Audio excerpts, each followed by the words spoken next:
You told them once, twice, 3 times. They nodded, they agreed, they looked sorry, and then they did it again. You're not being unclear, you're being ignored, because boundaries without consequences are just suggestions, and manipulators don't respect suggestions, they respect teeth. Machiavelli observed in discourses on Livy, men rise from one ambition to another. First, they aim at being free from harm, and then they attack others. The dog states a limit and waits to be obeyed. The wolf enforces it, quietly, once, and without drama. Today, you'll learn 6 rules of boundary warfare. Not to become a tyrant, but to become unviolable.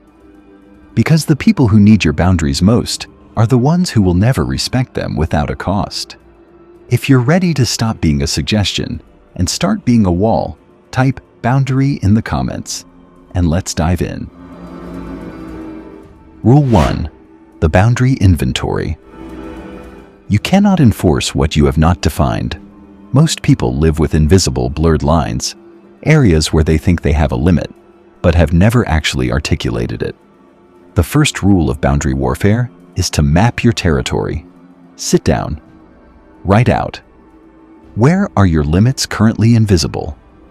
Where have they been blurred by guilt, by fear, by the habit of accommodating? Where are they openly being ignored, and you've said nothing?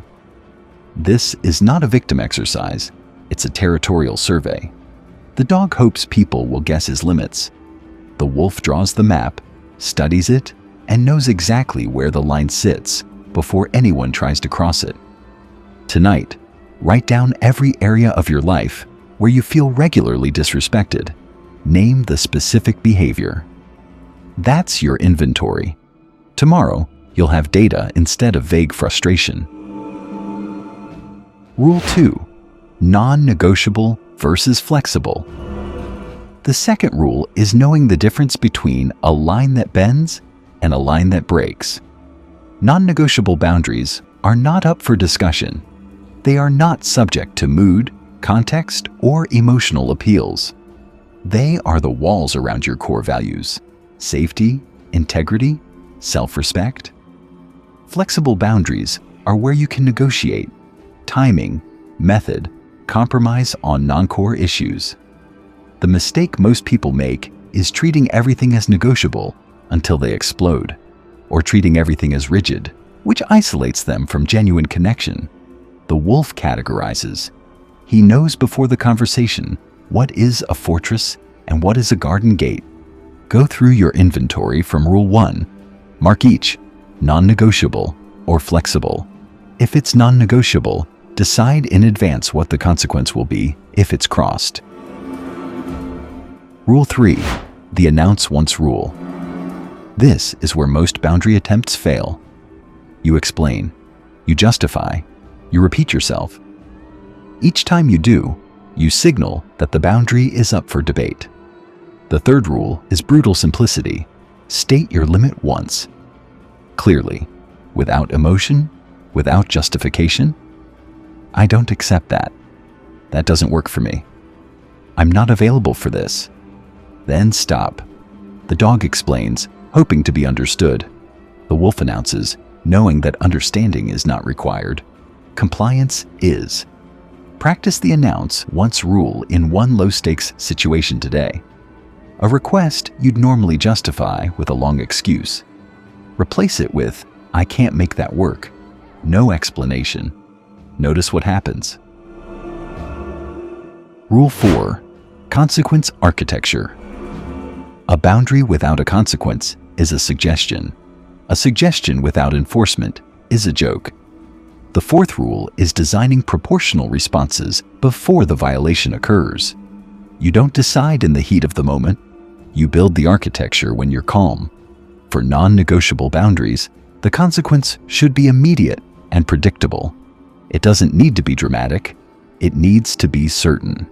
If you insult me, I end the conversation. If you show up late without notice, I leave after 15 minutes.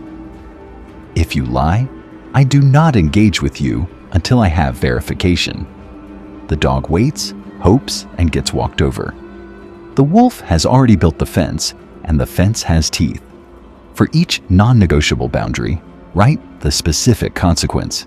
Keep it simple. Then commit to executing it the first time the boundary is crossed. Not the third, not the fifth. Consistency is the architecture. Rule 5. Silent enforcement. Dramatic exits, loud accusations, drawn-out confrontations. These are not enforcement. They are performance, and performance invites argument, guilt, and counterattack. The fifth rule is silent enforcement, removing your access, time, or warmth without announcing it. Let the absence do the work. They disrespect you? You don't lecture them. You simply stop engaging for a while. They violate a boundary? You don't threaten. You quietly pull back. The silence is not coldness, it is clarity. It says, "This is the cost of crossing me." The dog explodes and then feels guilty. The wolf withdraws and lets the withdrawal speak for itself. Identify one situation where you've been tempted to lecture or argue. Instead, simply become less available. Don't announce it. Let the shift be felt, not explained. Rule 6. The reset test. After a boundary has been crossed and enforced, the dynamic changes. The question is, can the relationship recover without losing the new ground? The sixth rule is the reset test. Re-approach the relationship after the consequence, but without reopening the negotiation. You don't say, "Are you ready to respect me now?" You simply resume engagement on your terms and observe. If they cross again, the consequence repeats immediately without warning. If they respect the new terrain, the relationship continues, but the architecture remains. The dog falls into the trap of believing one conversation fixed everything. The wolf knows boundaries are not events. They are systems. The reset test tells you whether the system is working or whether the person needs to be removed entirely. After you've enforced a boundary, give yourself a short cooling period. Then re-engage on a neutral topic. Watch their behavior. If the old pattern resurfaces, you now have data. This is not a misunderstanding. It's a pattern. If this episode landed, if you're done being walked over, then subscribe. You're selecting yourself for the deeper work.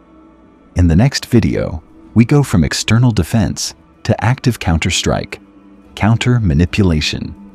Because once your borders are established, you need the toolkit for those who try to cross anyway.